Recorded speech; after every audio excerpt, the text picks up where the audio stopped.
All right, we're gonna go ahead and get started for this week. Just really quick, just to make sure people on the call, can you hear us? Yeah, I hear you fine. Okay, perfect. Thank you. Yep, I hear you. Yes. All right, thank you. All right, so first things first, just to kind of give you a little bit of brief overview of what we're gonna hopefully do today for the most part. Obviously, if there's any questions or discussions, let's have them. We are going to discuss the 2019 rules and how they compare to the current set. So what I've done is I basically went through most of the definitions in the new book, so to speak. And we'll just compare them. A lot of them are going to be very similar. Some are going to be drastically different, and others are just going to, the wording will be a tad bit different. So really quickly, just so everyone knows how to access the new rules. Now these are a draft. It's not finalized. So nothing is going to be finalized until March is what we've been told. But I spoke with Mark Wilson last week or this past weekend, and he said that pretty much everything that's in here is going to be cooked, and it's going to get transferred over. The one thing that he said is not going to, or at least that he feels is not going to, is the 20 inches and 80 inches, and that it's going to revert back to plug lengths, is what his understanding is. So with that being said, we're not going to talk about the 20 inches and 80 inches because it's probably not going to happen. But we could talk about a lot of things today that may eventually not make the cut, but I'm going to take Mark's word for it. He's a pretty knowledgeable guy. He gets all the drafts, so he's been in the loop, so to speak. Really quickly, just want to show everyone how to access this draft on the USGA website if you haven't already. But it is in that link that I sent out via the email. But if you wanted to look at it or show someone how to do it, you just go to Rules and then Rules Home.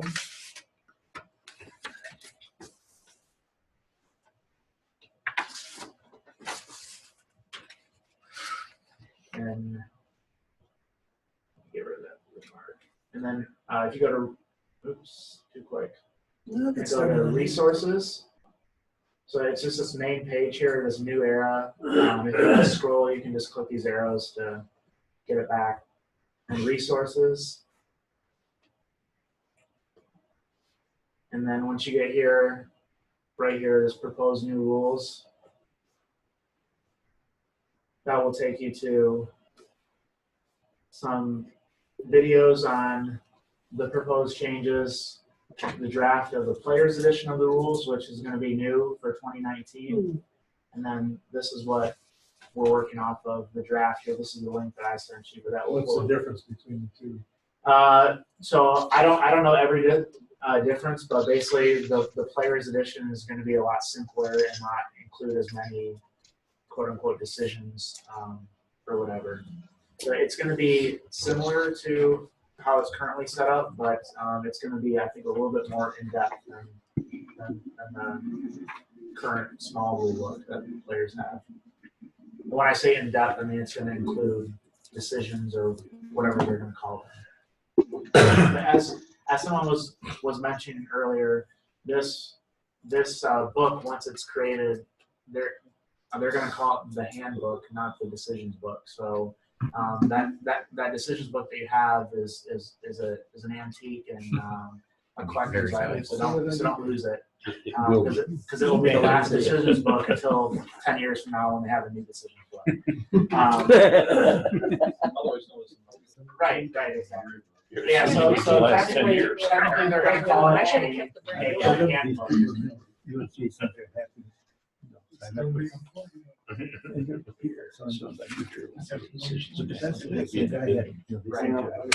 So I'm just going to switch over to the PowerPoint really quick. So we'll give a little bit of time here to get this. You want that?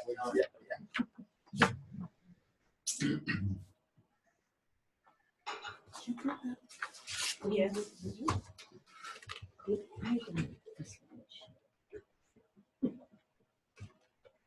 Okay, that's a good library after this. You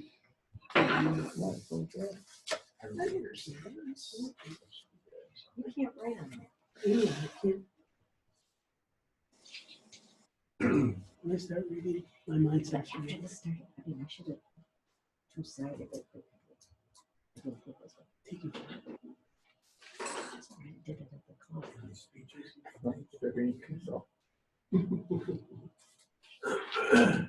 So once we get this PowerPoint up, I guess a couple of things. I'll just wait. So that- Last year they had that one guy that was to a coffee shop in the office. I think that's the whole.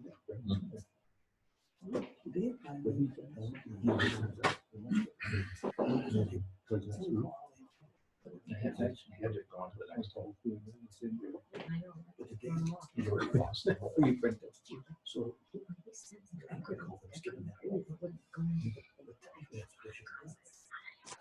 Okay, so in terms of the changes, you're going to see what I would say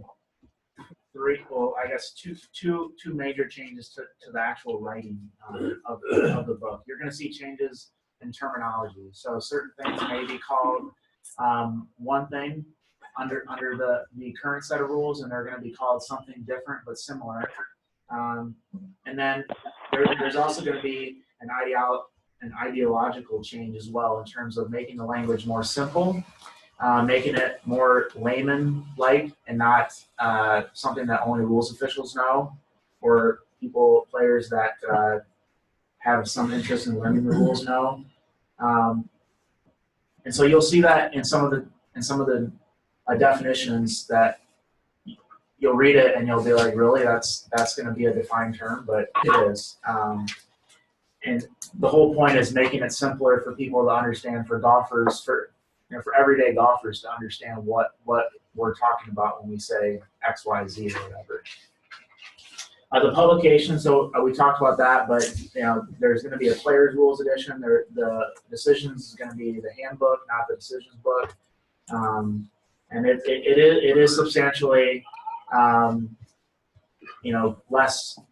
less pages. Right now it's 106 or 159 pages compared to, I don't know, 500 or something like that. It's obviously gonna grow over time. They're gonna find things that they didn't think about that are gonna come up just like it is for the current decisions book. So over time it's going to grow, but hopefully it will stay manageable, and then probably another 50 years or now they'll have another rules modification or simplification, and we'll do all that. For those of you that are on the call, if you guys have any background noise, could you mute yourselves? That'd be great. Thank you. And then resources. So the way that they're going to go. The way that they're going to go about training, they're still going to have a lot of online resources. Okay, you're getting muted. Try to be nice.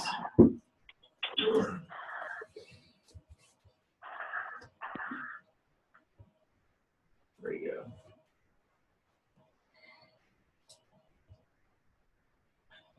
Okay.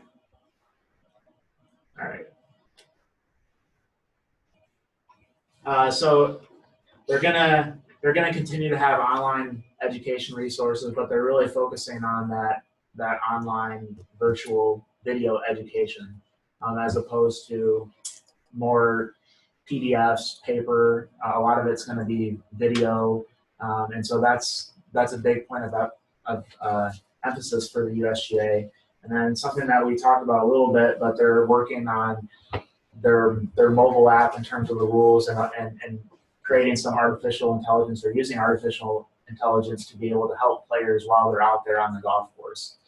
So it could be something where you could take a picture of something, and the computer might be able to say, read this or whatever, or look at this. So there's lots of things. I mean, that's probably not right away, but come 2022 20 and beyond, that could be a very reasonable possibility. Or even as us as rules officials, we might be able to take advantage of that as well.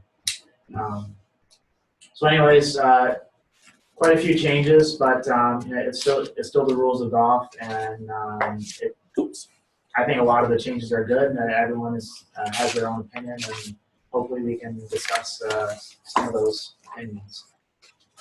All right, so first, just to give you a little idea of what exactly some of these changes are, and they are fairly minor. So you look at the definition of abnormal ground conditions. So when I'm doing this, I'm going to try to put the current version up top and then the new version down below. So the current version is an abnormal ground condition is any casual water, ground under repair, or hole, cast, or runway on the course made by a burrowing animal, reptile, or bird. Okay, now it's actually now next year. Make sure I jump ahead here, but next year it's going to be called an abnormal course condition and not a ground condition. So a minor terminology change, but it doesn't really, it's probably not going to affect how people or players understand it. Now, when you see here, they're going to be listing things out with bullets. So that's more of a structural change that they're looking when they're putting the rules, is to make it more bullet point instead of in a sentence. So that's easier for people to read and to get that information. And you can see when you list out here, I mean, a couple of them, one of the ones that jumped out at me right away was temporary water. Yeah. So starting in 2019, there won't be casual water, there'll be temporary water.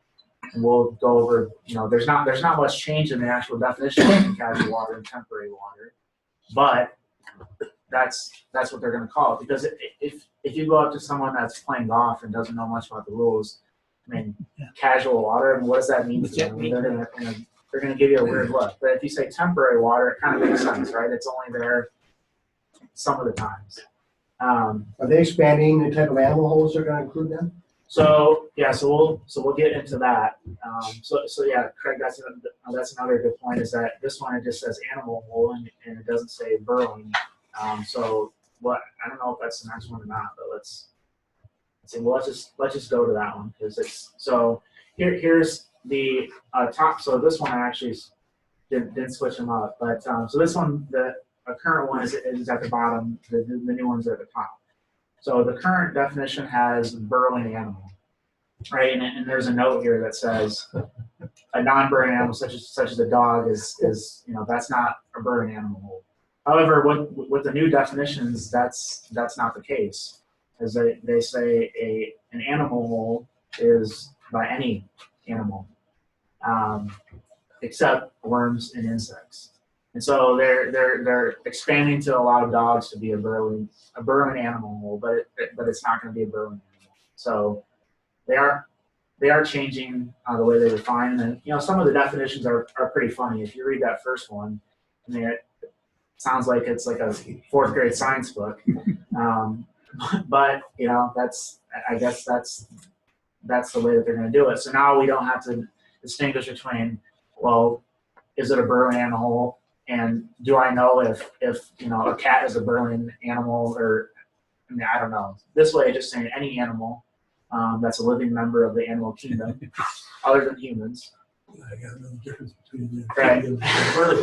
Okay. Okay. So maybe we need to have like a resident fourth grader on who's updated on that, who's studying that kind of. We'll have to get a new person every year, but Fourth grade science teacher. yeah, that's better. Be good for volunteer too, right? Because they got the summer. All right. Are you starter in the fourth grade? Yeah. All right. So advice here. You can see again there's a little bit of a structural change in terms of laying out the things, but really the information is still the same. So it still includes that information on the rules, distance, or matters of public information, such as the position of the hazards, flag stick, or putting green is not advice. Granted, I mean, one of the changes is there's not going to be hazards. right? Or at least lateral water hazards. And in water hazards, it's going to be penalty area, and you can see that was changed in the rule. So there's going to be some decisions where you don't.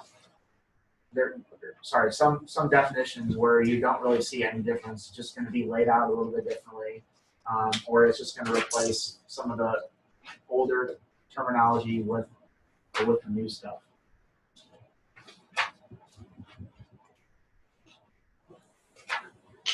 So so currently the way that they define let's say parts of the golf course, you have basically four different areas. You have through the green, the teeing ground, the putting green of the hole being played, and then all hazards. And what they're doing with the new one is that they're just breaking up hazards, and they're just having bunkers be one, and then the penalty area be one. So not a lot of changes, but they are changing the term through the green. So through the green is no longer going to be called through the green. It's going to be called the general area. But everything that we've learned as through the green is going to continue to be the same principles, just called something else. Which, I mean, I don't know if it really avoids any confusion by changing it to general area, but it does make a little bit more sense than through the green. I'm not sure the history of what through the green comes from, but I'm sure there was history from it. Are penalty areas and out of bounds now one thing? No, Water hazards. no, penalty areas and out of bounds will still be separate. Yeah, so penalty areas are, we'll get to that one, but basically think of it right now as a replacement for water hazards or lateral water hazards. And when we get to it, we'll find out some other things that hopefully we won't call penalty areas, but some courses may. So ball and play. This one is another one that really hasn't changed that much. One of the things that you also might notice as well is that they're getting away from these notes and exceptions and just writing things out. So you won't see a note in a definition or an exception in a definition. It's just going to be written out. So bunkers, bunkers for the most part is staying the same, but there is one difference that I noticed when reading through, and that was how they treat a lip or a wall or face at the edge of the bunker. So in the top part here, let's see, starting right here, a wall or a lip of the bunker not covered with grass is part of the bunker. But down here it says that these are not part of the bunker, a lip, wall, or face at the edge of the prepared area consisting of earth, grass, or turf. So there is a little bit of change in definition there in terms of what is actually going to be part of the bunker and what isn't. And so the way that I kind of imagine that is you have where the sand stops, and then you have maybe an earthen wall or something like that.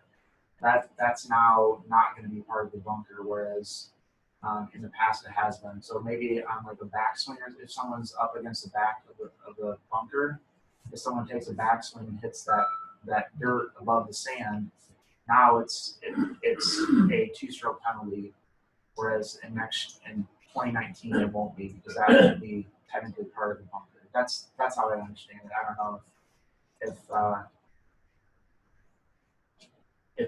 that's how everyone else reads it, but that's kind of how I read a lip, a wall, face at the edge of the prepared area. I don't know. Does anyone? I thought those stacked turf lines of bunkers were considered not part of the bunker. Stacked earth. Today, under today's Right. guidelines, a stacked turf face is correct. Correct. So that's close. I don't know that there's much difference from that. But if you have a bunker so I guess I'm thinking of the back edge of the bunker where it's not stacked, it's just dirt. So Yeah, there's where the sand there's is the below the sand, area of the and ground. then there's dirt, and then there's the grass. So I think that dirt area right now is part of the bunker, correct? I guess it would be, And then I think, based on my reading of it, is that in 2019 that won't be part of the bunker. So I think it. I mean, I don't know. I want to say that there was some ruling at the British Open or one of the tournaments where some guy he was up against the back and took his backswing, hit the dirt, and I don't know. Maybe, Tell me that your explanation is if I still understand. so Dirt, what dirt? So if you can imagine like the back edge of the bunker, so you have like a sand where it stops, and then there's, let's say it's like this much, like a It's couple inches exposed worth of earth dirt, below the sod. and then there's the grass, and then it goes. So there's just a little area that's dirt and not Like a lip. So if the ball plugs in that area, you're suggesting it's not in the bunker? I don't think in Or if 2019 you're taking a it swing. won't be part of the bunker. If you're taking it as a swing and you hit that, it's now a penalty. But in 19, it's not considered part of the trap or the bunker, so it's not. Well, if it's plugged in that area, then you don't have to drop in the bunker. Right, you could Right. keep going back, yeah. Mhm. Correct. And I think that's one of the rules that they're going to change. Even if it was in the bunker, I think you can take it out now. Yeah, you'll be able, they Yeah. have the new rule So, to actually take it out of the bunker. With penalty. with right, penalty. right, with penalty. Two penalties. Or just one. I think it's just going to be one. I think right now it's, if you did that, it would be two, right? Yeah, you get your plant in the wrong place. No, I think there's a way to take. Only if you're. Stroke and If distance, you're interference from obstruction of casual water. Okay, yeah, that's where it is. Yeah, right. or Gotcha. stroke and distance. Right. Yeah, so if you can't find somewhere to drop, you can go out. You can go out. Correct.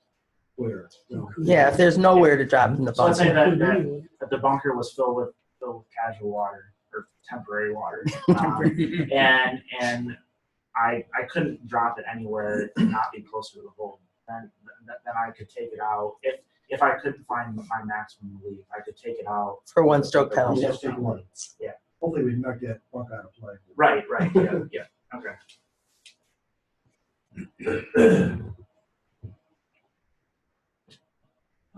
So Caddy, not a ton of difference here. Just one of the things that is a little bit different is that they're really focused on saying that the caddy is the person that carries or handles the clubs. And one of the other things that you can maybe see in here as well is that this point down here, when the player has a caddy, other people may carry other items such as a rain suit, umbrella, food, or drink for the player and take casual acts to help the player. That's a decision that they're putting into the definition. So that's one way that they're eliminating some of these decisions is by incorporating them into definitions and/or rules. You gonna define casual acts? I mean that was another question. I don't know what that means, right? I mean, is it a casual 10 act, flag stick? or is it Or rake the give bunker. them or I mean I don't know. I'm not sure what casual acts is. Maybe that they have a further clarification on that. We can go through. Let's go through and check, right? You can wait. No, I mean. There's only so many definitions, Craig, so we got to fill up the I'll bet there's enough. I bet there's two. So let's see, caddies are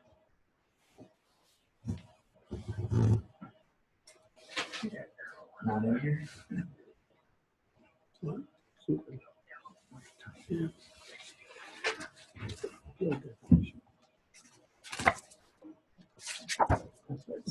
Are you looking at the full draft text of Caddy and the, Yeah.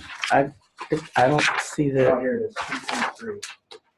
oh, That's the full draft right there. And there's no definition of casual that would follow alphabetically. It's under 10.3. Oh, we got I it. was just looking at the definitions. Not The first Might be decision one. in the decisions manual, definition of casual acts. This is how Okay, the let's first book see. got to be 560 pages. You see the process. Okay, so let's see here. It says casual acts. Person carrying. It's on page 57 for those of you that have a copy of it. I don't know if our answer is in here, but.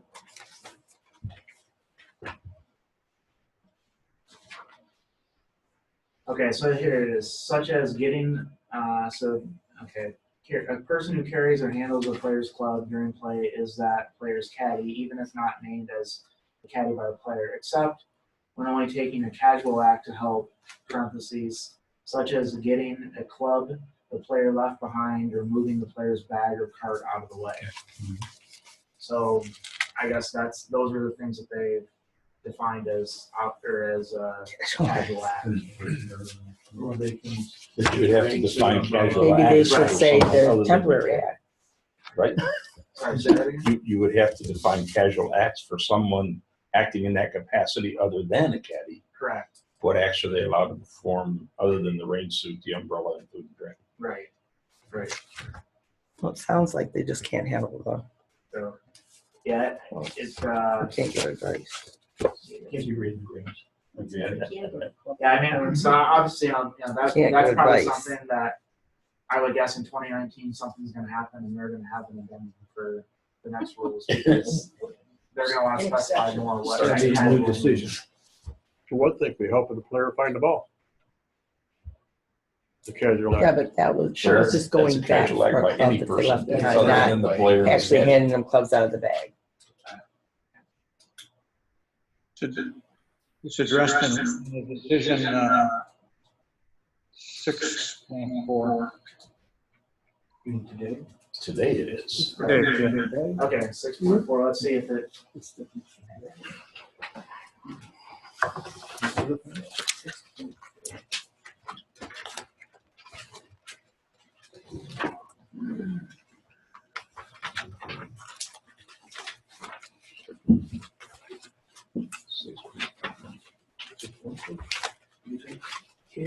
Studies at 6.4, that's actually the rule, right?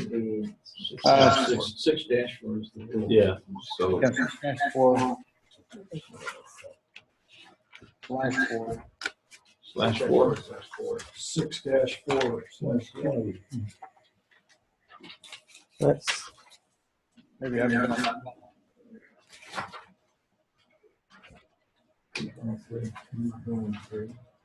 So, yeah, 103.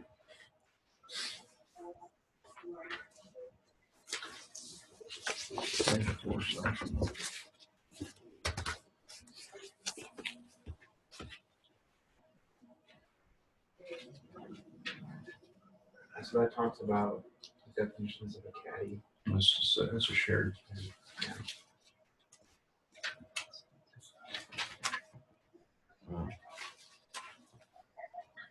So, yeah, so it'll be, well, here we go. 6.4/4.5 talks about the glove or the, and then the next one's like the umbrella. So there's like one for each thing. Okay. And it says, no, the casual act of someone assisting the player or his caddy in these circumstances do not consider a breach. 5.3 is the status of additional persons caring for that player. So I think probably, and this is total speculation, but I'm guessing that if you look at basically I would say 6-4/4.5 to 6-4/5.3, that's kind of being wrapped into this casual acts.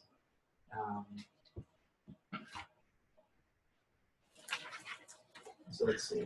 Here it's actually in 6.4-4-5 they have the word casual act in here. The casual act of someone for the answer. No, the casual act of someone assisting the player or his caddy in these circumstances does not constitute a breach.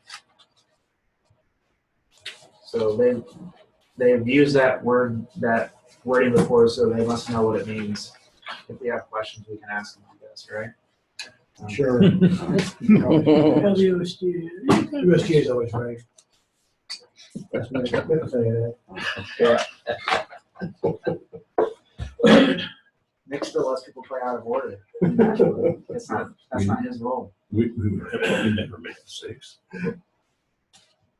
All right. There's exceptions where you can.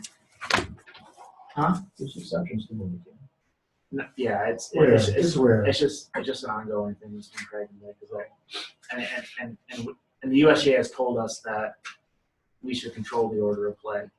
And Nick disagrees with that because it doesn't say There's no penalty involved. specifically. Well, sure. Right. Not sure, but Not bad. No. Right. Which could be fun. and even in match play. I can see how you'd act. You'd recall someone shot, they made a hole in one, right? Absolutely. Yeah, that'd be fun. Someone might be dead. What's the penalty for that? Kneecap. Yes, Nancy Kerrigan. Educate, boots on. So this next one here, you can see it's actually quite significant, the reduction that they've done, and you know, I'd be interested to do some more research and look into it and say where is all this information going, because basically the new definition is going to be anything used, worn, held, or carried by the player or the player's caddy, objects used for the care of the course such as rakes, et cetera, et cetera. I mean, that's pretty much the last. It's basically the last sentence of the definition and the first one. And so all this stuff in the middle is gone or moved somewhere else. And you know, I probably should know where it moved, but I haven't looked through all 160 pages. But this kind of just piques my curiosity: is where is this information going? Because it's not like, you know, these things aren't important in here. I guess, you know, they do talk about the care for the course and the race. Oh, what is that? Then replace with this. Well, So is there still A ball and the ball? Yes. That will still be the case. you. Sorry.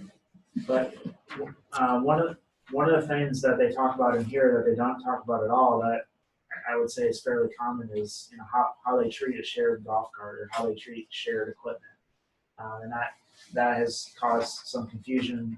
Maybe they're just getting rid of that. I'm not 100% positive, but No, I think I just saw that in passing, and it was up under about where you were at about page 56 or so. okay. But it's there. Okay.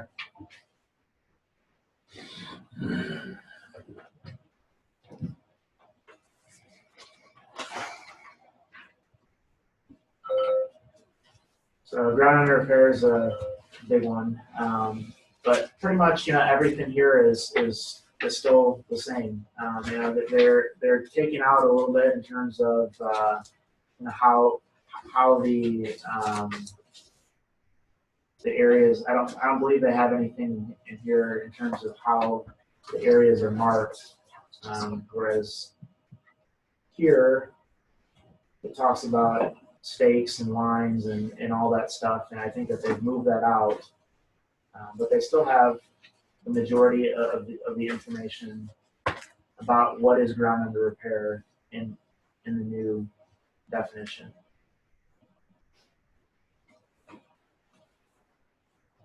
So you see this is material file for removal. Is that in here? Yeah. Yeah, so that's just from up here, up in this first paragraph. They just kind of put it out in a geez, I'm blank the what are those things called? Bullet points. There you go. Thank you. And they just put it out in bullet point form to make it easier for people to understand. This new definition doesn't define when a ball is in ground under repair. Yeah, it does. Let's see. The edge of the ground under repair Stakes, when defined by stakes, the edge of the ground of the repair is defined by the farthest outside point of the stakes at ground level when stakes are inside the ground under repair. That doesn't say whether the ball is in the old definition says that any part of the ball touches the line, it's in the ground of repair. This doesn't say that. Well, that's usually, And where does it say? Sorry. Go back to the other. Wait, I know what you're talking about. Where does it say in here? Where? It doesn't. it just says how it's defined. But that should still be the same for anything, that if it's touching, it's part of If it. it's not stated, then it's not true. It's a rule of thumb from Mark Wilson. Yes. The new one says.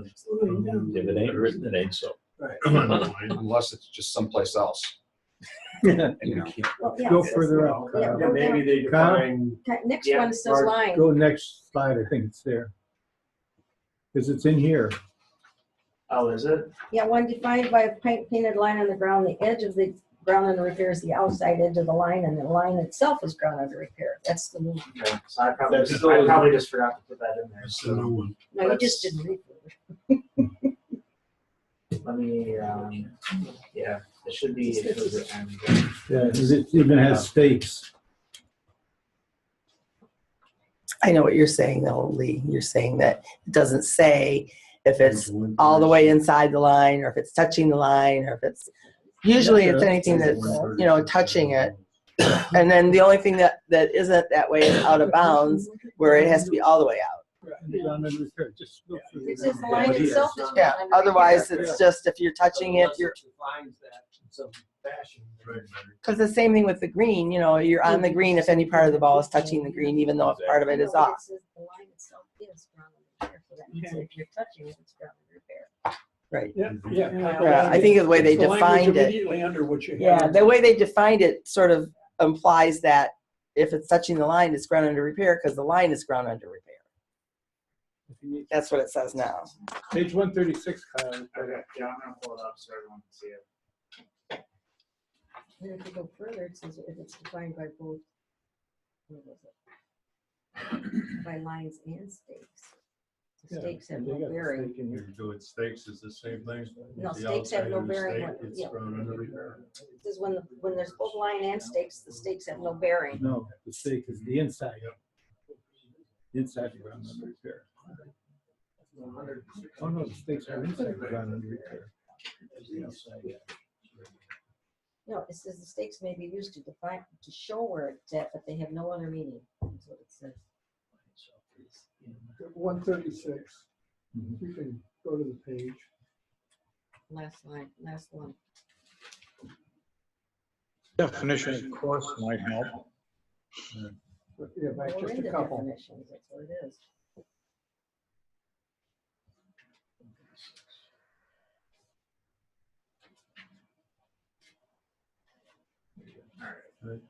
Yeah, now go to the top of the next page. Oh, no, right there. Stakes, lines, and physical features. Just like it Yeah, was. My fault for saying this, but I think we definitely should read it over, because this is the format that they use for a lot of different things, penalty areas, things that they use the other format for identifying margins and lines and everything. So the edge of ground under repair extends down below the ground, but not up above the ground. It should be defined by stakes, lines, or physical features. So physical features is new. Stakes, when defined by stakes, the edge of the ground under repair is defined by the farthest outside points of the stakes at ground level, and the stakes are inside the ground under repair. Lines, when lines defined by a painted line on the ground, the edge of the ground under repair is the outside edge of the line, and the line itself is in the ground under repair. Physical features, when defined by physical features such as a flower bed or a turf nursery, the committee should define the edge of the ground under repair. Now, when the edge of the ground under repair is defined by lines of physical features, stakes may be used to show where the ground under repair is, but they have no other meaning. So I think for the most part, it's pretty much the same. in terms of how it's organized. Just the one added feature is this physical feature that the committee is able to use to define a ground under repair. But if we were running a tournament, we would still put paint down, or we'd put stakes or something up to identify the boundaries. It says here that the committee should. So if you were running, I guess a more casual event, you could just say that the flower bed on hole 7 is ground under repair. You wouldn't need to, say, okay, it stops or it starts where the mulch is, and then yeah. So, Am I not right that under the current rule, the stake is in the line? Player's ball is touching the stake. That counts as in the hazard, does it not? It depends if the stake is inside or outside the line. But here, under this, apparently the ball would be outside of the hazard. Or outside of the penalty area. This is talking about ground under repair. So I think it's a little bit different, right? Okay. So for the hazard, if the ball is touching the line, it's in the hazard. But for ground under repair, if it's That's because the hazard line touching the line. Yeah, Yeah. That's because the hazard line goes up and it goes down, right? Correct. Whereas ground under repair only No, goes down. it goes down only. Right. Yes. Ground under repair is down. So I mean, under the old rules, there was a rule of thumb that a ball is in unless it's all the way out. It's in the water hazard unless it's all the way out. It's inbounds unless it's all the way out. It's wherever that worked, it was in unless it was all the way out. This may be changing that. No. Well, if it's just touching that line, then it's out. Yeah. But It was always that. Out it of bounds was always and hazards, the line goes up and down. And then ground under repair only goes down. That's why it's different. Why is If the line is part of the ground under repair and your ball is touching the line, then you're in ground under repair. So the only where that's not different is for out of bounds. If it's touching the line, but it's touching the court, it's still in play. Right. That's the way it is in the new one as well? Does it say? Yeah.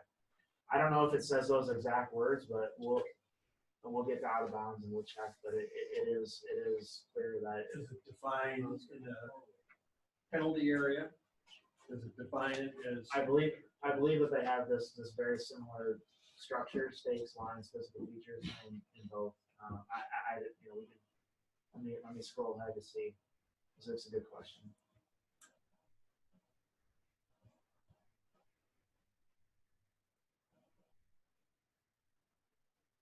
Of all the things to remove, why would you remove that one simple sentence that says that the ball is touching the line? It's in the Yeah, I mean, I think that one makes a lot of sense, right?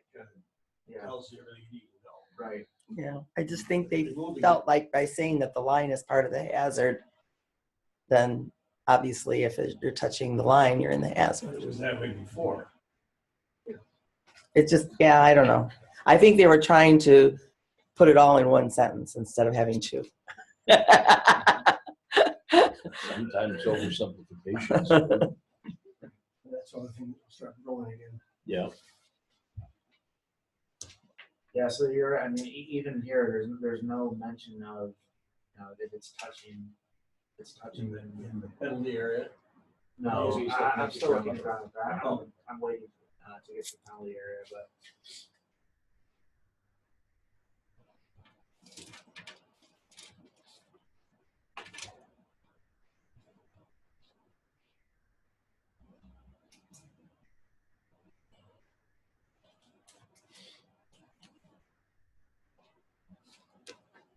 So let me just check in here. Does it say in the actual current ground under repair definition that if the ball is Right there. okay, perfect, yep. Or touches, there you go. So penalty Did it say area. that? We just had it on the screen. So it makes sense, I guess, within the rule itself. Okay, so this is the definition of penalty area. Well, you might as well just start going over this one too. So let's just read really quickly through here. I mean, you can see the first part is is just the same as it always has been under a water hazard. So that body of water, including sea, lake, pond, river, ditch, surface, et cetera, et cetera.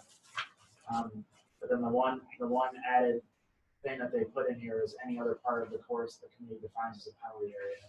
So it doesn't have to fit what before it had to fit under the definition of a lateral water hazard. Now it's something that the committee can define. So the courses that mark their underbrush woods as lateral water, which it isn't, now they can do that legally. Now And we'll rate it that way now. In 2019. we will. So in terms of rating, I asked USGA and they said that they don't want any changes made until they've done their testing to see if it makes a difference. So I know that the past year, I know that we have been, and that's something that Mark and I will talk about and clear up, because we're going to rate the way that the USGA wants us to, and not what we think is going to be happening in 2019 or 2020 or whatever. It just doesn't make any sense to not rate it the way it's marked, because that's the way people are playing it. And for us to do something different means the handicap's not correct. Because when we rate it for out of bounds, the penalty is more severe than for lateral water. And, that then lowers somebody's, or raises somebody's handicap when they're playing it the other way. Sure. But oftentimes, the course will mark the course in a way that doesn't conform to the USGA. That's what I'm guidelines. saying. All along, there's been many, many courses that mark what should be marked out of bounds, or, what we call extreme rough, which is rated the same as out of bounds. They mark it as lateral hazard. But their members play it as a lateral hazard, or the people who play on a public course play it as a lateral hazard. So that's a much less severe penalty than out of bounds. And when we rate it for out of bounds, depending on how much of it there is, it can make a difference in how their handicap It's true ends up. that that's how they play it. That doesn't necessarily mean that it meets USGA guidelines or that the score. I is understand. equitable I with the understand that. But in 2019, it will meet USGA guidelines. Yeah, I agree. Right. Yeah, we don't have to worry about it this year. Yeah. So We worried about we it. always have to worry about it. We just call it something different now. We call it resort red or whatever else. So yes, there's two different types of penalty area distinguished by colors. This is still the same. There's the yellow and the red. The yellow, there's two relief options, which are the current ones, and in the red, there's one additional lateral relief option. So you can see that used to be two. So as a default, they are removing the opposite margin away, but you can add it in as a local rule. So if a course had a situation, sorry, I don't. Obviously, this is all draft, right? So based on what they said, that's the case. Yeah. So if there was a course where this came into play, they could establish a local rule that they would have that fourth option, or a golf association like the GAM could put that on our hard card and say we will have this as an additional option for all of our events. I can see where this one's going to be a problem. If the color of a penalty area has not been marked or indicated by the committee, it is treated as a red penalty area. I mean, we have an organization that plays tournaments on a weekly basis at different courses. Many of them are not marked. So when somebody hits it over and it doesn't clear it, and there's room to take relief, they're going to want to do that instead of hitting from behind it. Sure. And if it's not marked, then So this is saying there still are two types of water hazards. Penalty area. That's right. So right. is it suggesting that you have the option of painting them all red? Correct. Where does it say that? It just says that I don't know if it says it anywhere, but there's no specific definition for a yellow penalty area versus a red penalty area. I have to look more to see if I'll write that one down Let's go to Rule 17. to see. But basically, the way that I've understood the way that they've communicated this change is that the way that championship golf happens is still going to continue to be the same. People are still going to mark yellow, they're still going to mark red, but for the average golfer, it's just going to be red. No, it's really. Yeah. I thought they were eliminating all yellows. No, yeah. So I mean, the way that the USGA marks the golf course is not going to change starting in 2019. They're still going to mark yellow, red.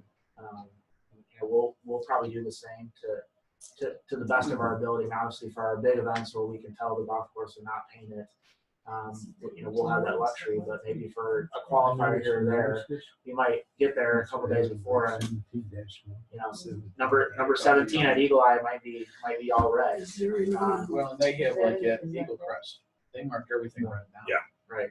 There's no yellow at all, where there should be, but there's not. Right. There's a lot of areas. 14 speed. So really, the only change is that opposite margin, Correct. unless, Correct. Yeah. Right. And just the fact that the penalty area can include more things, so it can be. It doesn't have to be any body of water, sea, lake, whatever, etc. Like it was. It can be anything that. Could be an interior All driving times. range, a driving If range. Yeah, it could said be dry. desert or boundary wall or boundary edge. It could be anything that the course just wants to mark as a penalty area. Okay, so here, let's see. The edge of the penalty area extends both up above the ground and down below the ground, and should be defined by stakes, lines, or physical features. So again, we have the same verbiage in here about stakes, lines, and physical features. But there's no mention about, to your question, there's no mention about if the ball's touching the line or whatever, that it's in the penalty area. You want to look and see? Well, except it once again, it says the line itself is in the penalty area. Yes. Did the old definition say that? Oh, right, here it does, yeah, it does say that in the line, you're right. Underline, so when defined by a painted line on the ground, the edge of the penalty area is the outside edge of the line itself is in the penalty area. So you're touching it, you're right. And it says if it's only stakes, the stakes are inside the penalty area. Right. You have the old definition of. It wasn't. I It don't, wasn't I the don't definition of yeah, penalty area, so. it would be a lateral water hazard, but that one is definitely, I'll just make sure, but I'm pretty sure that part is in there. Yeah, a ball is in a lateral water hazard when it lies in, or on any part of it touches the lateral water hazard. But it also So I guess has it's it technically in there, in that line where, and under stakes, but it's not as cut and dry as it was before. I wonder if it's ground to repair, it might have been the same, just couldn't read. It did. It said the same thing. Yeah, it said the line itself is in I the guess I don't know. penalty area. Yeah. Yeah. Is it? Okay. Okay. All right, well, next thing we'll talk about is dropping. I'm sure as everyone knows here that dropping is going to be significantly different than what it is now. Will that continue to be the case if they decide to go away from the 20/80 rule? Because Yeah. part of that was the 20. Sure. Part of the reason to drop at that level was to keep it within that 20-inch area. I think that's a fair question. I mean, I don't know. Well, I mean, this is the draft, right? right. So Right. This drop was what was written with the thought that they would use the 20/80, Yep. and as Tom was saying, so the reason that you drop it from this far off the ground was because it just It needs had to to stay stay within in the the 20 20 inches. inches. But if it can go up to club length, then maybe it doesn't. Maybe it needs to be this far off the ground or X far off the ground. I don't know. Well, it seems to me like if you left it a club length and you wanted it to roll, you would drop it higher. If you didn't want it to roll, then you drop it lower. So I think it's sort of up to the player now as to what the ball should do. It's also recommended at least. Exactly. Be greater than, but recommended still doesn't mean must. I agree with that. And I think I agree with that. right. The other reason that they wanted to limit it to 20 inches because they didn't want people taking advantage of that extra that extra yardage. So to speak, They were between trying to 20 keep inches the ball in condition and it was as in. close as possible. And I'd be interested to see it if they're going to adjust this because I mean, if you're able to drop it this far off the ground, you can take one club length and you could get in a much better situation. And I go all the way out to the edge and get away from the hazard. be very certain that that you're going to get there. Whereas if you're dropping up here, there's always that uncertainty of what's going to happen. But if you're dropping this far off the ground or a couple inches off the ground, I mean, you know the ball's going to go right where you want it. Well, then the question becomes, if we're going back to the 1 club length, 2 club length rule, are we also going to have the 2 club length roll on? Yeah, I don't know. I think If that all reverts back to where it was, then it's moot, and there was no reason to create a drop at that level. Yeah. But how many times have you seen somebody drop like this? I remember Mark Wilson talking about Bernhard Langer at the Masters. Yeah. Dropping here instead of up here, running across the fairway, yelling at him to stop and drop. You know. I mean, how many people do we play with that don't? Yeah. Toss it out of their pocket somewhere and doesn't even hit anywhere in. Or it drops off the bottom of your pant. Falls down your pants. It's almost interesting when they go over the yellow ball and come out with a white.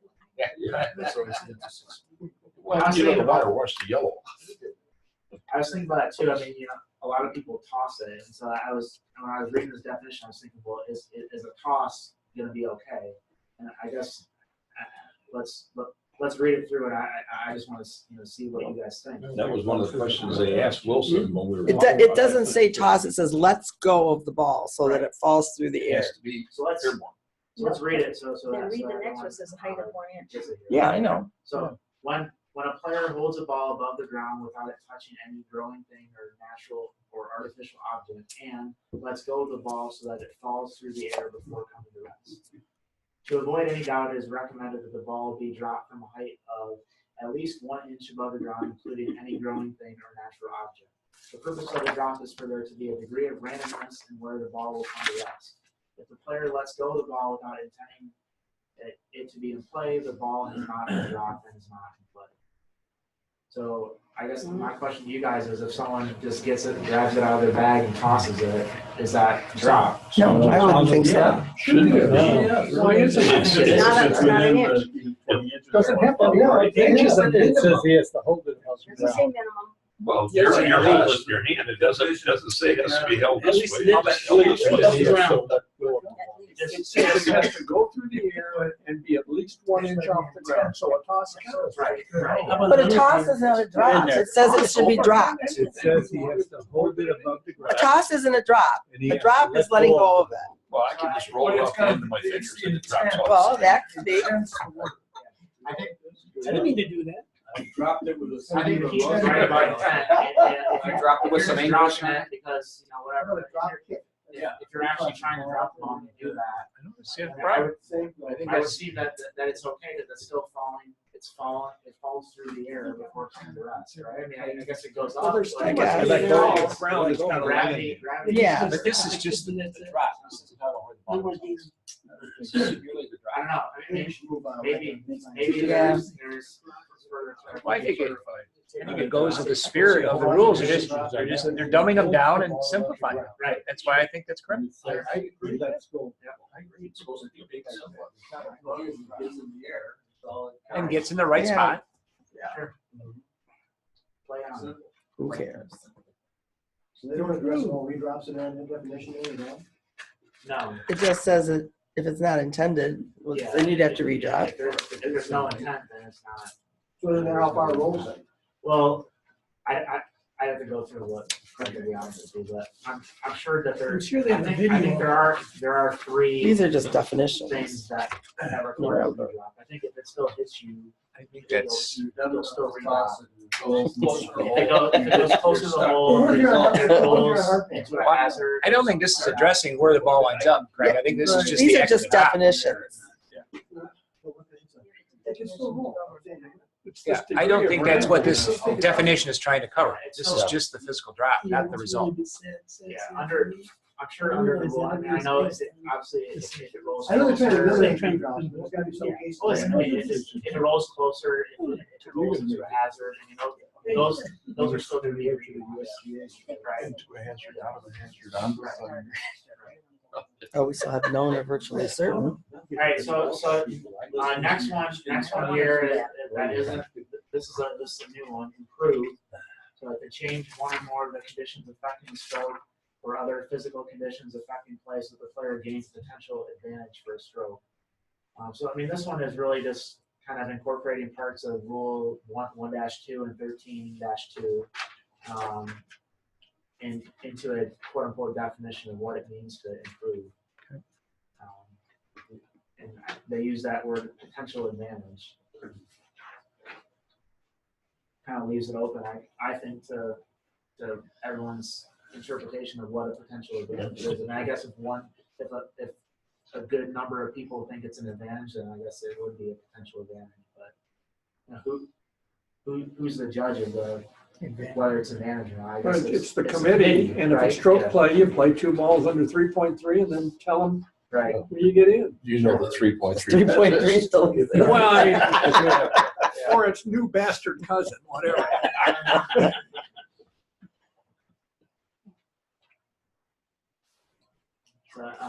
Integral part of the course here. So, really nothing changed in terms of that, but I believe it wasn't in the definitions before. It was in the decision or in a rule, and they just put it into the definitions.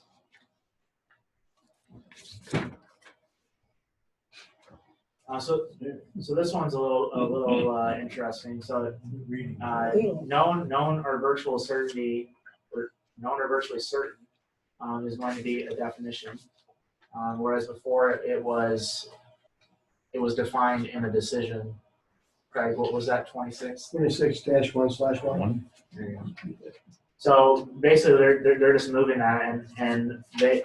One of the other things about this one is that they put in that 95%, whereas before it was not in there. Not 99.9. And interesting story about that. It's just a little bit of doubt. At one of the rules schools classes, I asked David Stabler, who's the head of the rules education for the USGA, about this question when they announced this new modernization project, and he told me, whenever it was, that we could start using that 95% thing last year as a way to explain it, and I said, well, that's not really in the book. I mean, what? But he's like, yeah, just use that because I guess that was always their intent when they had it. They just never defined an actual percentage. And so Wasn't my intent to It may- strike that ball. yeah, Just went I wrong. guess it does make sense. I mean, I used it a couple times when saying, okay, 19 out of 20 times is your ball going to end up here? Is this, did your ball go into the hazard penalty area in 2019? 19 of 20 times. It makes it a lot easier to understand than just some known or virtually certain. Right? Kyle, Yeah, if there's a penalty, a hazard, a water hazard, sure. and it's far enough off the tee box where they don't have a good visual for it, but it looked like it was going in the pond, but they weren't sure. They didn't play provisional to get up there, and they start looking around outside the pond. Does that negate virtual certainty? It's definitely lost No. ball then. I would say so. I mean, really, The moment Depends they start on what's looking there. someplace besides the pond, they've got to go back. I've had a It person say, depends. well, just by the Depends on picture what's looking around for there. it, I mean, let's say that around the I pond think is it's wrong. just fairway and fringe, and you don't find it. I mean, That's pretty virtually It's in the certain. water, right? I mean, there's nowhere else. But if there's rough, there's trees, there's tall grass, then yeah, I mean, That is a lost ball. yeah, definitely, definitely. Well, and under the old rule, there was a decision that said merely seeing it splash doesn't make it virtually certain. What? Because it could bounce out. Sure. Oh my God. Sure. I mean, it might be virtually certain, but I suppose it's on the top type of splash. 95%. It's 5% that it could. Well, then it's then. Well, I mean, it says, no one virtually certain means more than just possible or probable. Seems It's a high standard. definitive, yeah. Right. Well, possible is like 50%, right? Possible. There was a pro that got caught up in that because his ball hit the water on the far side of the pond, and it bounced out into the grass, and no one saw it. Not his caddy, nor his playing partners, no one else. He assumed the ball was lost right in the water and struck in the ball. And when they got over the green to putt, they found his ball below the green, In or out of the hazard. out of the hazard. So penalty or no penalty? Oh, absolutely. Well, he played. Absolutely. Absolutely wrong. Well, I mean, it is my job. His ball was in wrong play, other side, outside the hazard. Substitute why the it's nice to ball. Play down, where he certainly don't, because he didn't hit it with the ball in play. So they didn't penalize anybody else. They took the water, has relief penalty. They penalized him for playing around. You should be right behind you. I don't. Yeah, because it's not I don't think on the- it's a penalty there. I think if he There did, is. if He he, played under virtual certainty, then that becomes, you take a relief. then your ball's in That play. becomes your ball. Play. Even though you may find your ball if they're your original ball. Except there was a decision that There's a said decision merely on that. seeing it splash doesn't establish virtual certainty. I guess The the way to look decision at says- it is, I mean, maybe if the rules official asks the player, were you virtually certain that the ball was in the water, and he answers no, or she answers no, then Then It was penalty, he. but Yeah, otherwise, right, sure. But then he should have played back to the anyway. He had to play back from the fairway. He was in the middle part five. Oh, okay. Yeah, but he didn't do that. He played from the fairway.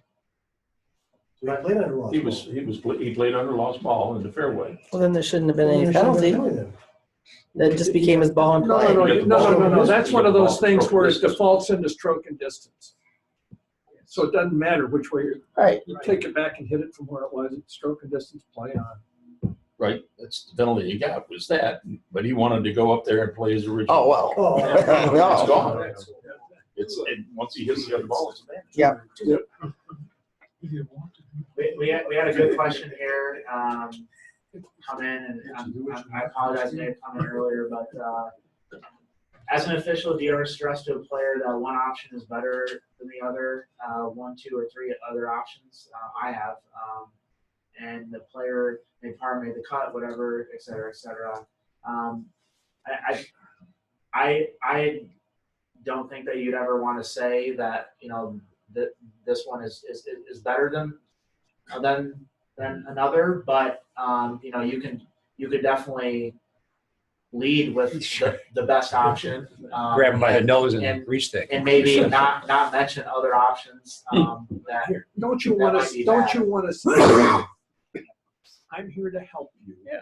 Tell me what happened. Do you want to know what your options are?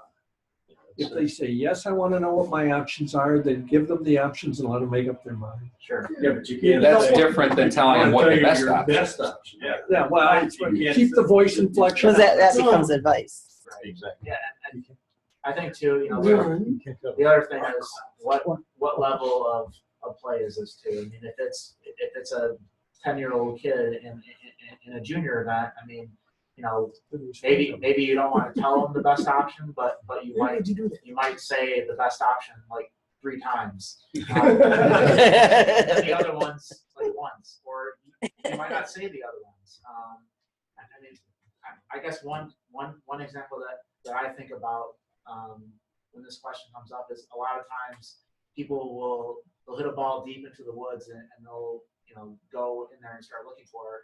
I'll make sure to tell them, hey, that if you find it, you have to play it. Right. And so I try to help them to understand that maybe they don't want to go find it. And then they're going back to the tee, especially if their provisional ball is in the middle of the fairway. Right.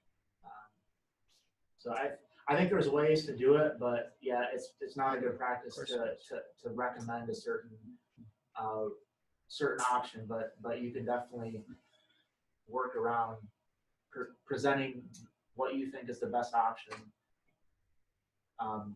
the most times or whatever you want to do it. Yeah. I mean, I don't know that this was a procedure of the GAM, but I know that Jeannie Meyer always said just that. If somebody's headed into the woods, don't go in and start looking for it. Let them hit the provisional, and then let them walk up and tell you whether they want people to go in and look for it or not. Yeah. And I mean, again, it might be good to know for this year, because I've been at lots of tournaments where I've seen people all in good faith going right in to find the person's ball, and the person. Right. Sure. That situation happened to Phil at the Farmers or whatever. We even asked them to stop looking, and they didn't. Yeah. Torrey Pines maybe over the other. And some volunteer marshal or something like that was going on there, and they thought that they were helping Phil win a major or whatever. And Insofar as we, the GAM, has a practice, the practice would be if we're up there and we see the ball go in, don't do anything till the ball gets there. Is that accurate? I think that's definitely. Okay. You ask the person if they want to hit a provisional. Well, that's if you're back on the tee. Sure. Yeah. You really never want to start looking for a ball in a bad area until the player says yes. Please look for it. And then the other rule of thumb that I always go by is if the player isn't going to go in and get dirty, look for it. I'm not going to do it. Absolutely. So, You're not going to I do that as a fellow competitor too. Yeah. So in terms of known or virtually certain, a lot of what is in place today is going to continue on. They just the one added thing is that they have that 95% in there, but we're still going to be reviewing evidence from see if there's conclusive evidence such as the player or other witnesses. So we're still going to ask if there's spectators or fellow competitors or opponents if they saw it. We're still going to consult them to make a decision whether there is that known or virtual certainty.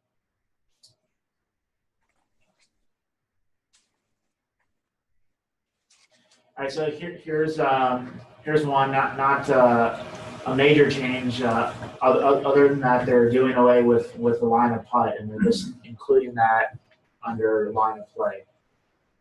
So basically, it's essentially the same definition for line of play, line of putt. Just the line of putt is on the putting green. Well, here they're just saying it's the line of play is the line on which the player intends his or her ball to go for a stroke, including an extension of that line up above the ground and a reasonable distance on either side of that line. So one thing that they don't say that they do say in the other one is that it doesn't extend beyond the hole. So now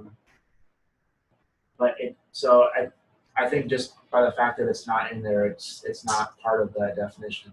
I think they're just taking the words out, right? Which is silly anyway. Well, it because still under doesn't. 13, you still can't improve your line on the a other reasonable side. distance beyond the hole. It tells you can't improve that anyway. So That may affect your there was an shot, inconsistency right? between the definitions and what you're not allowed to do on putting. So The reasonable distance on either side of that line is the one thing I always looked at. Is people that are walking the lines now to try and assess how much slope they have. If it's a big swinging putt, the question is, when you're walking that line, are you walking Where within is that the line? reasonable part of the line? And in doing so, walking on your intended line of putt. Right. And it's Yeah, it's very, very. I mean, there's a fine line, and I think it's, they teach aim point to make sure that you're not on your line, but I think a lot of people miss that, and they try to get really, really close. Man, Dan, you can probably speak to that better than I can, but at least from what I've seen is that they get very, very close to their line, especially on those big breakers like you were saying, Tom, where they might be used to just doing it for a straight putt, and they get a big breaker and they're in their line. So it's interesting. On the longer ones too, they encourage you to be to the south side of the To- break. to the Not- lower- not to lower the straddle. side. The lower side, Right. I call it the south side, the Yeah. lower side of it. Mm. I mean, you may not pull it in there. Keeps you from walking anywhere in the intended area. So loose impediments, nothing major here. I guess they just changed a little bit. They took out a few words, so instead of dung, they put in waste. Maybe in another 50 years they'll use another word for waste. Loose poop. The more relaxed they get, I guess. Ecologically friendly Now, material. Trump's a golfer. Did he pick up on that change? Apparently not. Haiti was a waste hole. But most Wasteful. stuff in here is the same. I mean, it's really nothing really has changed. You can see that the one thing that they define as special cases. Instead of here, they just have it's just loaded in there. But now they're loose impediments wherever they are found. Oh, but it says they're not loose impediments. What? Loose-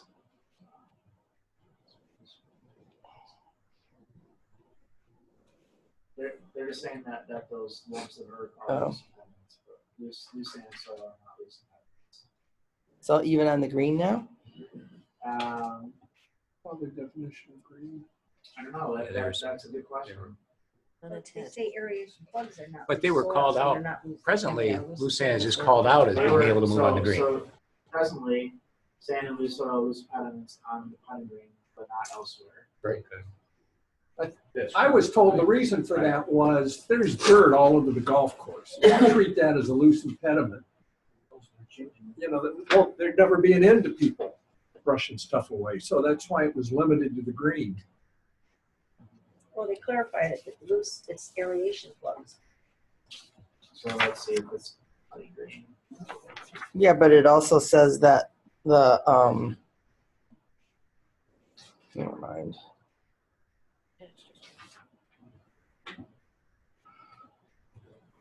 Does it still say the castings are loose impediments?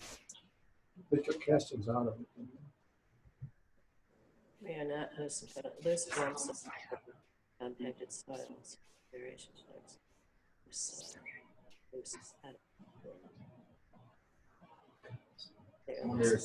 We got that's a good question. I'm gonna look that one up and see, because that is a difference. Casting might be. They have it explained elsewhere. It's not in the definition of the putting green, but it may be under the rule.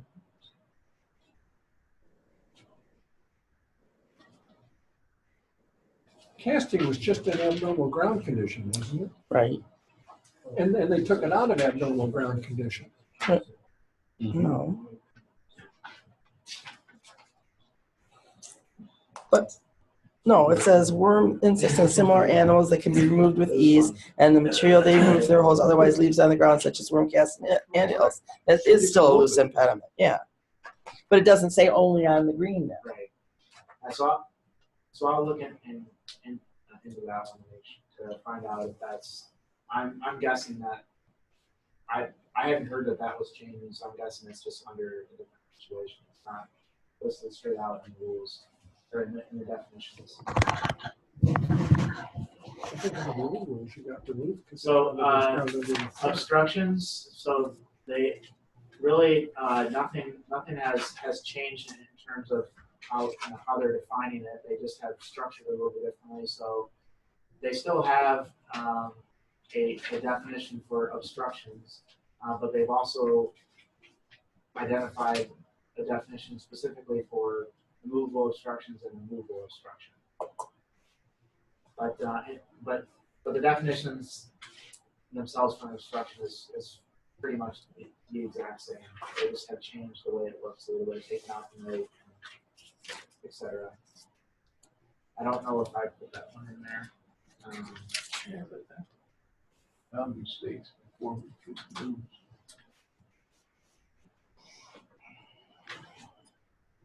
square, Tom? I'm just speaking out loud, just thinking about the boundary stakes we couldn't, that, you know, or there are obstructions we couldn't remove before, but I don't see anything. It's probably, they have a definition of obstruction. I don't know, maybe it's in here, maybe I just put it under the O's. There it is. So here's the new definition of the obstruction.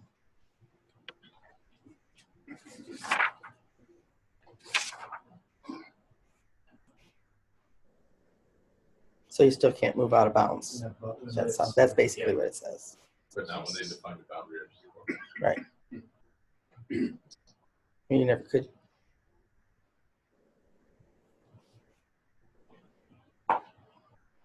So the other thing here that they've done is that a lot of times committees have to say, you know, identify certain areas, buildings, et cetera, that are going to be defined as obstructions as a local rule for the event. This kind of encompasses a little bit more things that aren't in the original definition. Sorry, the current definition. buildings that are integral parts of the course. Isn't that Bloomfield? Maintenance building on 13. What course? Bloomfield Hills, the maintenance building on 13. You get no relief from that building. Don't you remember that? Number 13, downhill par 4. The maintenance buildings on the left-hand side. In between 13 and 15, I think. And there's no relief from that building. Well, let me rephrase that. There's no relief without penalty from that building.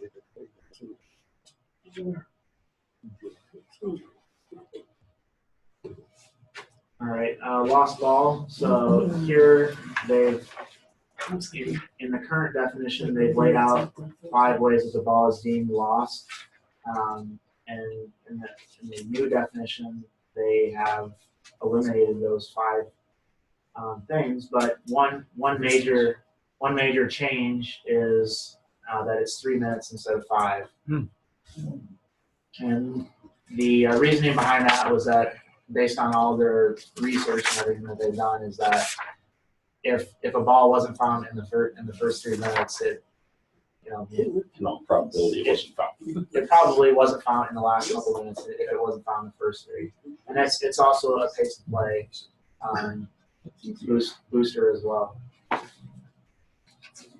So this is saying that if I hit a ball from fairway to the tee into an area that I think might be lost, and I go ahead and decide not that I don't declare it provisional, I hit another ball or stroke of distance, as you used to say, but that's not in play if I go up and find it within 3 minutes. No. I don't.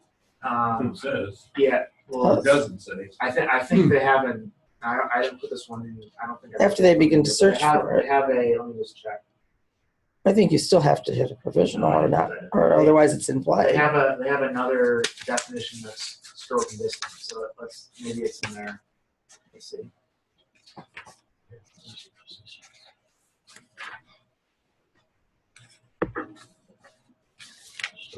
So it says the procedure and penalty under rules 17, whatever. There's 3 situations when a player makes a stroke from where the previous stroke was made.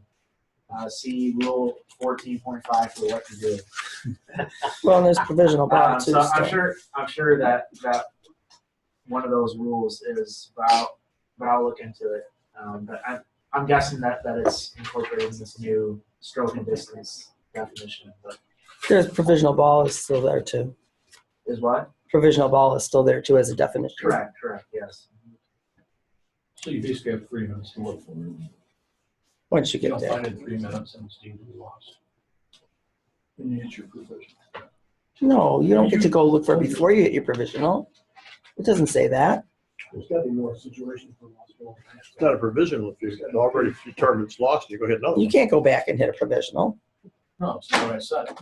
It sounded like that's what you said. It said, if you read what it says, you and your partner, you have 3 minutes to look for your ball. If you don't find it, it's deemed to be lost, Yeah, right? So then if you played a provisional, then Right. you play the provisional. yes. I thought you just said then you go play a provisional. Sorry. No, you've already gone too far forward. If you Right. didn't play provisional, Right. you've already gone too far forward in searching for the ball. You can play a provisional. Point of playing a provisional is to save time. Yeah, exactly. So if you're not saving any time. Yeah, the provisional still is under play. It's almost the exact same definition. And another ball played in case the player's ball in play may be out of bounds or lost outside of the penalty area. So instead of a hazard, or a ladder water hazard or a water hazard, it says penalty area. Provisional ball is not the player's ball in play unless it becomes the ball in play under Rule 18.3C, which probably covers those. I guess we'll just look at it really quick.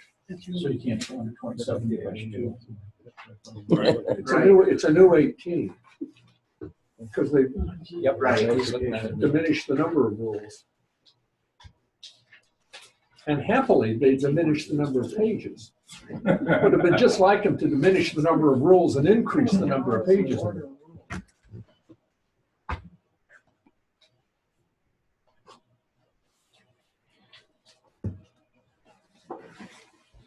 We haven't seen the new player's rule book yet. No. The small one could be thicker. When the small one's big enough for the caddy, they have to carry it. We'll be in Yeah, I'm gonna have to have a bib. It'll be like this.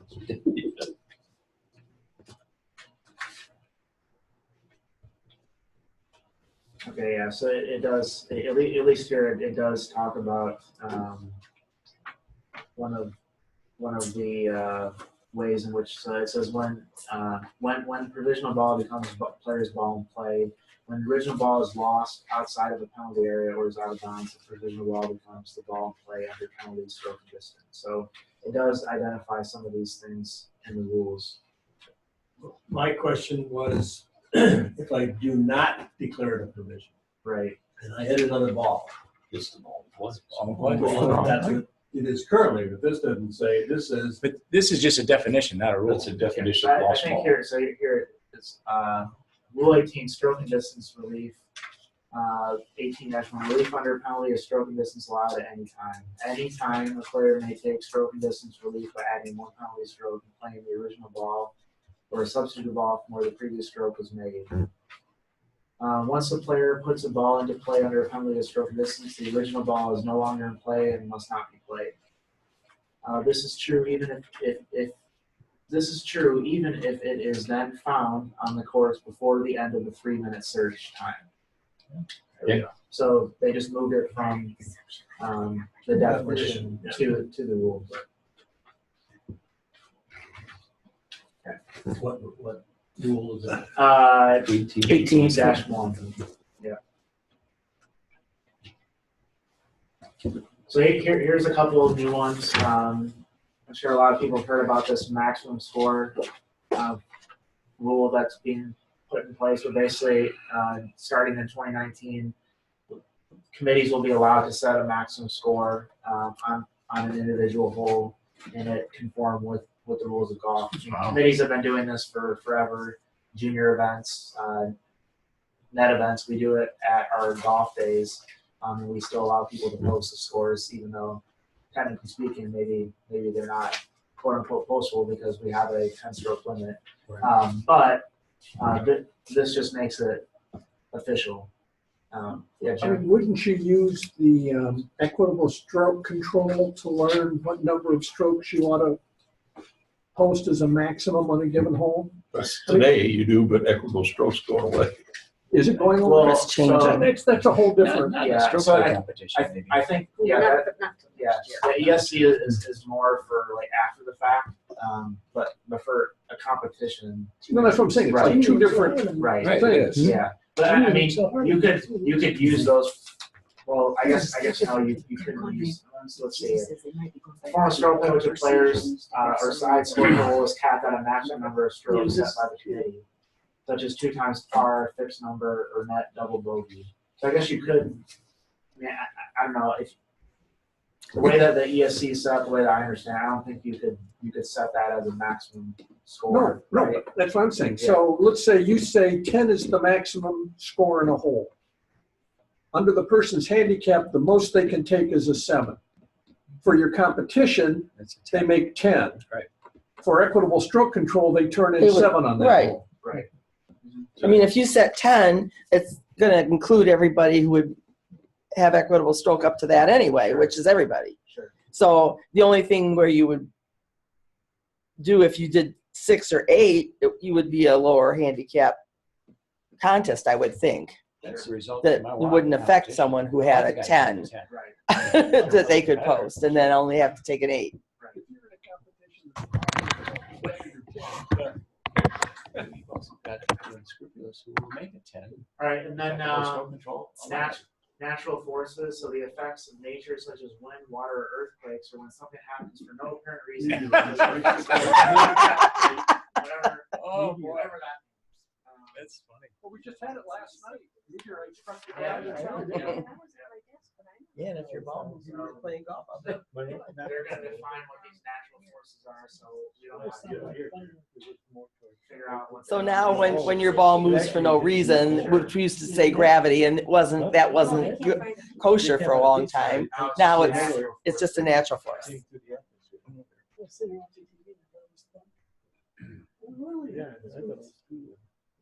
Talked about obstruction.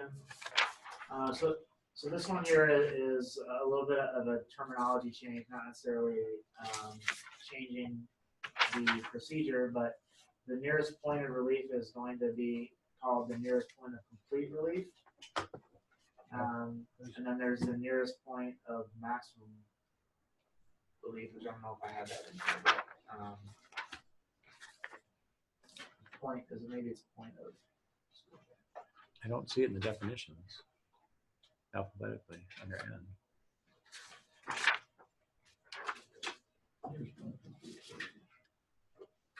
Maybe it was that. I'm getting confused, but well, anyways, take that last sentence back. I maybe there isn't the maximum. Maybe is the maximum. Let's see. There's complete relief referred to 2/3 of the way down there. Well, excuse me, it's redundant. Never mind. Well, so basically, it's you're just adding that word complete relief there, and it's this one here talks about interference from an abnormal course condition, a dangerous animal situation. Under ends? Yeah. Well, that's what we're looking at, but he was Yeah. considering a second one, the maximum, which I don't see. And it's the estimated point in the required area of the course. So again, this is the exact same, but nearest to where the ball came to rest, but not near the hole, and where the condition or situation does not interfere with the stroke the player would have made from the ball's original spot if the condition or situation did not exist. I think the maximum relief available might be in bunkers, right? Might be displayed elsewhere. And although the nearest point of complete relief is based on how the stroke will be made, and taking relief, the player need not actually simulate the stroke. What matters is that the player plays the ball from the right place defined by the reference point to the nearest point of complete relief and to any other limit stated in the rule being used to take relief. So it is worded a little bit different, but when push comes to shove, it's still going to be the nearest point of relief. How we've right. Nearest point of complete How many relief. people get caught standing on the white line at ground level repair? Sure. That takes Sure. complete relief. Sure. Yeah, that makes. Yeah. Their heel on the cart path. Exactly. They don't understand it has to be complete relief. You have to be away from that path. What it puts in the trees. Yeah, Makes the that tree, tree block. the little cart path underneath the willow on number 3 there, 4 Stickers West. Yeah. The little girls. I don't understand why my relief is on that side behind the willow tree. Sorry. It's the nearest, not the nicest. Right. Luckily, that one's still going to be. Yeah. You can still use it. Yeah, I know. It's still use it. The little girls and their parents are still gonna do this. Won't make any difference. They don't understand. I wanna be over there. I can't be. All right, so this one's interesting here. I found it interesting. Play zone. So the no play zone, and I've got.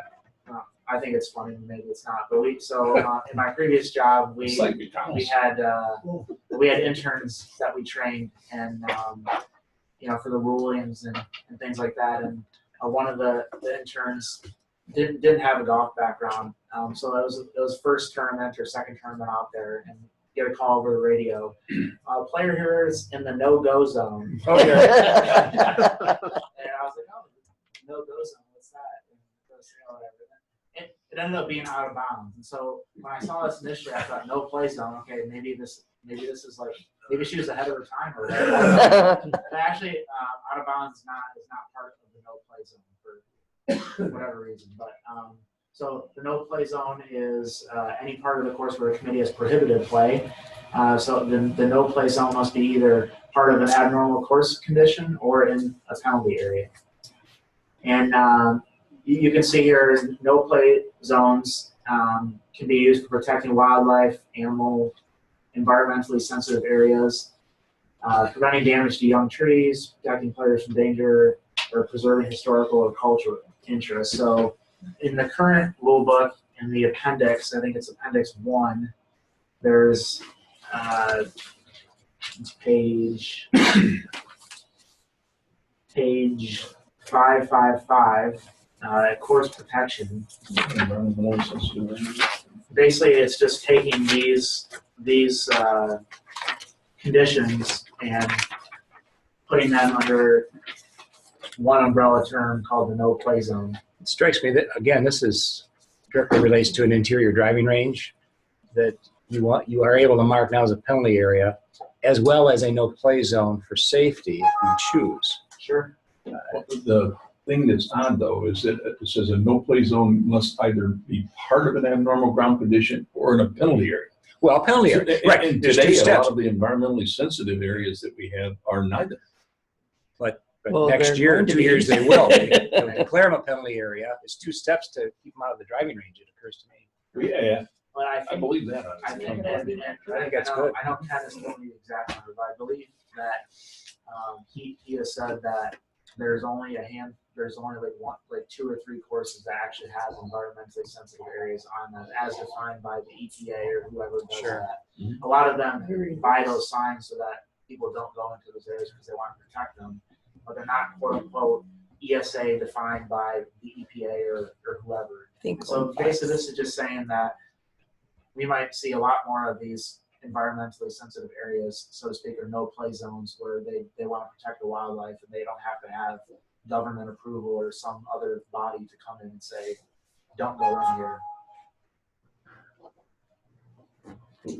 But I mean, I think overall it does Check your plug for your power adapter on yeah, the side. it's the plug, so I don't worry about it.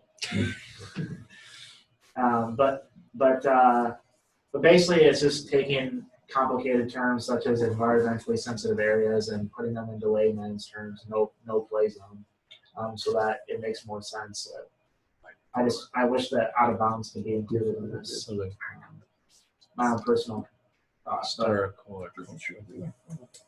But here it does say here, so the committee should define the edge of a no play zone with a line or stakes, and the line or stakes, the top of those stakes should be a distinctive color. And so usually right now, if you have an environmentally sensitive area, you have red or yellow stakes with green tops on it. That's how they're supposed to be defined. And so that's a continuation of that use. So is that a free drop or a penalty? It depends. On how- If it's an abnormal course condition, then it'd be free. If it's a penalty area, it'd be a penalty. Jim? If it's established as a no-play zone, what does the rule say the penalty is for playing your ball out of that area? Is it disqualification? You can't play out. Yeah. You can't play out. You can't play out. There are lots of rules that say you can't, but people do. Once they do, are they disqualified or is Yeah, it I'm not too sure. I strong? think that they have it current. Or there's a rule. No, I think there's a decision about player playing from an environmentally sensitive area. And I think that's what I would equate it to, not playing the ball out of bounds. I think so. No, though. We don't know that with the. If it's a penalty area, I would treat it like the out of bounds. If it's an abnormal ground But course condition. you don't might be have to mark it different. as a penalty area. No, you don't have to, but I'm thinking that penalty areas can be used by courses to mark some things. Than here to. But if they wanted a different color, then there must be a different way to play out of it. No, here, the definition of no play zone gives the committee. Right. Oh, Yeah, so no, you could any say, area is a no play so zone. you could say then, you know, that there's no penalty for playing out of the no play zone. Because marking a no play zone is like ground under repair, as far as they're saying it's not safe to play here, or we want to protect Very something. good. Very good analogy. Right. Right, it could be like Just a restricted area. or like a flower bed or something. Right. That they don't want. It's like, Mhm.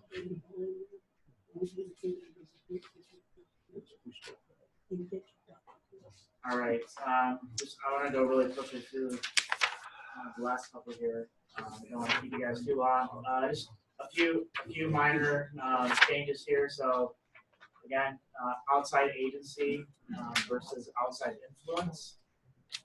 So they're taking that agency out and putting in influence.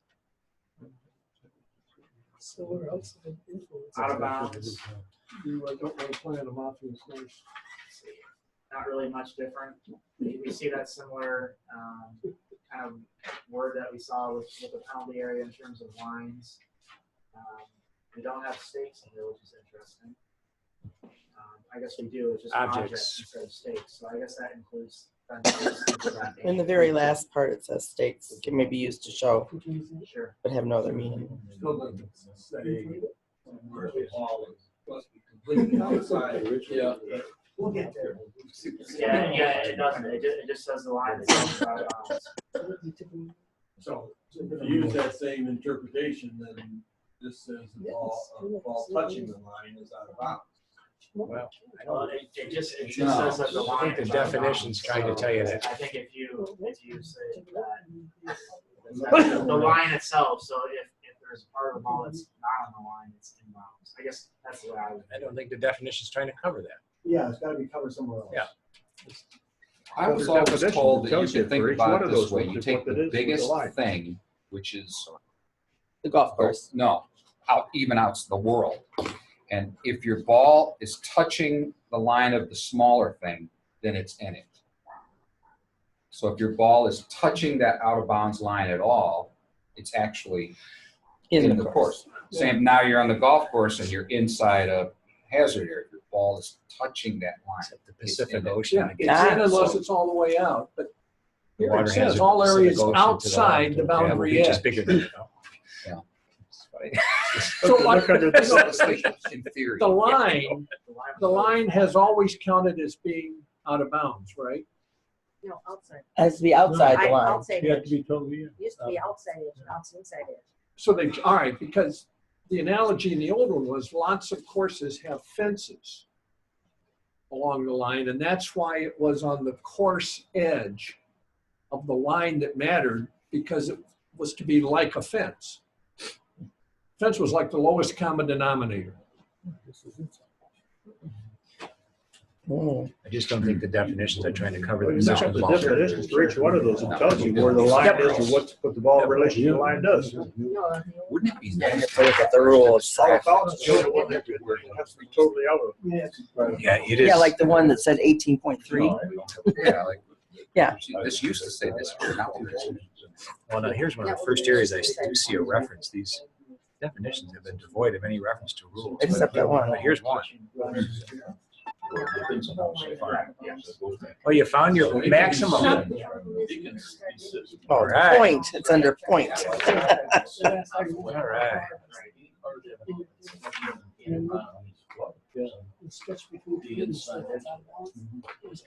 And this relates to the bunker.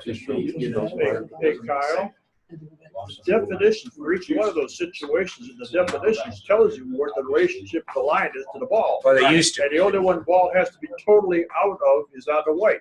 Right. Anything else, if it's touching, then it's in the hazard. It Correct. has to be totally on the white to be out of bounds. Correct.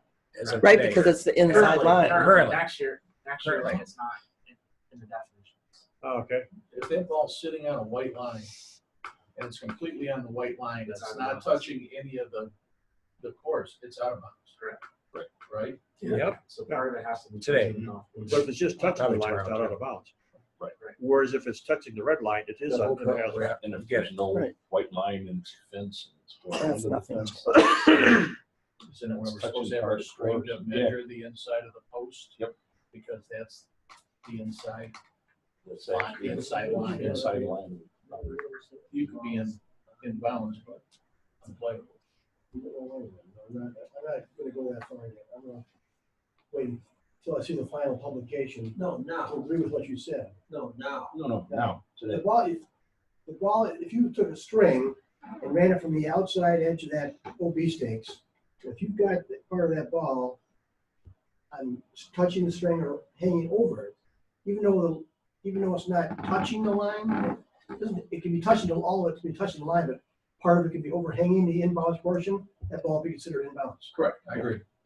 I agree. It all has to be out of You run bounds. a string up and down the outside edge of that OB stake. Outside meaning the out of bounds. Course side. Course side, because the stakes themselves are out of bounds. And same with the fence. Inside is the same. Where does it say that? I don't think it, I think the ball has to actually be touching a part of the course is what the way I. It says in the current definition, the ball is out of bounds when all of it lies out of bounds. Yeah, so if it's just touching the line, laying on top of the line.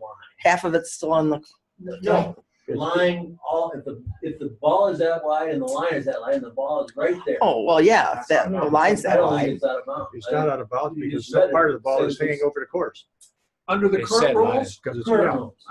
I think there's a picture in the book that says that, and I think it is out of bounds. Well, look under the definition of out of bounds. No. In the, A ball is out of bounds when all of it lies out of bounds. And even before that in the definition, it says, when out of bounds is defined by a line on the ground, the line itself is out of bounds. Right, so it's but it still has to be Yes. Could you back up one slide? in bounds. I would say visual. Good. And that means overhanging the line. Yeah, One more. One more? Is that line? Sure. So the out of bounds lines goes upwards. So if the ball is hanging over it, it goes up because the ball. Yes, it's all the way out.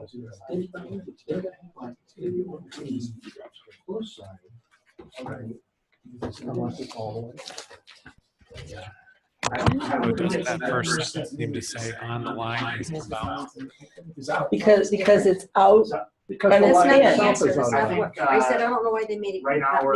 A line is a line, red or white or yellow. This They is should the new. make it all the same. But I think it's the same in both. This is, in I'm terms in of the it's- current rules now. because there's different penalties still. We're, But we're a trying to line's a line, find I a don't care. definition, I think there is a definition or a picture that has that graphic. But that's. It's been on the national rules exam as a In picture. every rules class that I've gone to, they've had that slide where. But the ball is in it all the way up. So every rules class that I've ever been to, they've had a diagram that has the out of bounds line, and they have three balls. They have one that is touching part of the line, touching part of the course, and that's in bounds. They have one that's completely out of bounds, and that one's in bounds, or out of bounds. And they have one that's on the line, and it's on the entire line. It's not touching any part of the course, and that ball is out. It's out. It's out. Part of the ball has to be on. So when it's a painted line, it's that inside edge that's the actual line. Yes. Again, think of it as a fence. Justified by. Somebody stuck against the fence and you want it to be the same throughout the The line is out of golf bounds. All right, my computer may die here, but I just, there's a few more, maybe we'll get to them next week, but I guess one question that I want to raise to the group here is, and I talked to Caddy about this before briefly, but if we have definitions here that are changing terminology but not changing concepts, so if we're saying nearest point of relief and nearest point of complete relief, is it potentially in our best interest as rules officials to start using some of these terms that aren't really changing and using these new terms now for certain players that don't know the rules to help get them started? We could do it. Like penalty area? No, How did he know? I don't think penalty area is a good idea, but I think maybe like casual water and temporary water. I would go the other way only for reason that you make a ruling and somebody, it sticks with them and they go home and they want to look it up. If you've used the new term, they don't have anything to find in the current book. There's no reference. Sure. Or if you get a curious competitor, you can outline both. It's It's casual water this year, it's temporary next year. I always indicate it's gonna be complete relief, which I think is what they're using. Sure. now, right? TV's going that into it. You have to take complete relief. You take a relief for whatever object you're taking relief from. Right. You have to take complete relief. Ooh, goodness. Okay, thanks, Scott. See you, Dan. So I mean, I don't know if there, I mean, I think that's a good point, Jim, that, you know, for a player, I guess, you know, maybe it's different for a junior tournament or a net tournament where chances are that person is not going to go home and look at the rules. I don't know. I mean, I think it probably makes sense to err on the side of caution and continue to use the way it's worded. But I also think that there might be situations out there where we encounter someone that doesn't know anything about the rules, where it may make sense to describe it. Or if you're trying to get your point across, it might make sense to use temporary water instead of casual water. Call it casual, but use that word temporary. Casual temporary water, or something along those lines. I made a note to myself, I want to go back and look at the rule on that because any number of courses have wet areas. Ours was one of them for years, no matter how we changed the drainage. And under our current definition of casual water, if you look down and you see water, then you get relief. But that water was there most of the year. Sure. Do you know that the 20 and the 80 are still in here?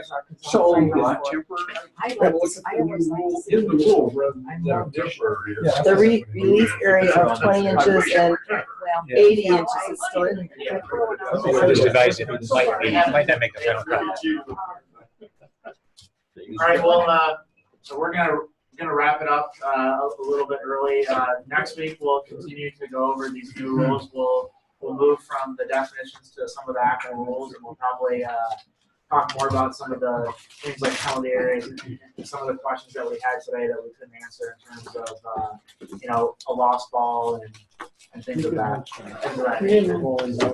Ball and bounds or not. Yeah. Hey Kyle, is it, do you have Mark Wilson set up for a rule session in March yet or not? We the last I talked to Craig, we're not, or Ken, we're not doing one for this year. Is that your understanding? Well, the rules aren't changing. Hey, you're losing $40. Thank you, Jim. The rules aren't changing all that much for 18. Mark's already probably just wants to refrain from Confusing everybody. actually out of the public. Yeah, I don't think people want to discuss them until people can have materials. Yeah. Yeah. Yeah, and so one of the things that we are considering is doing something in October or something like that, pending on, you know, Mark's availability. But that would be something where we would have the actual rules, and we might post something you know, that time of year. Is the USGA still contemplating allowing you to take the test twice in less than 4 years? Yes, I saw that. I think that they're going to do that, right?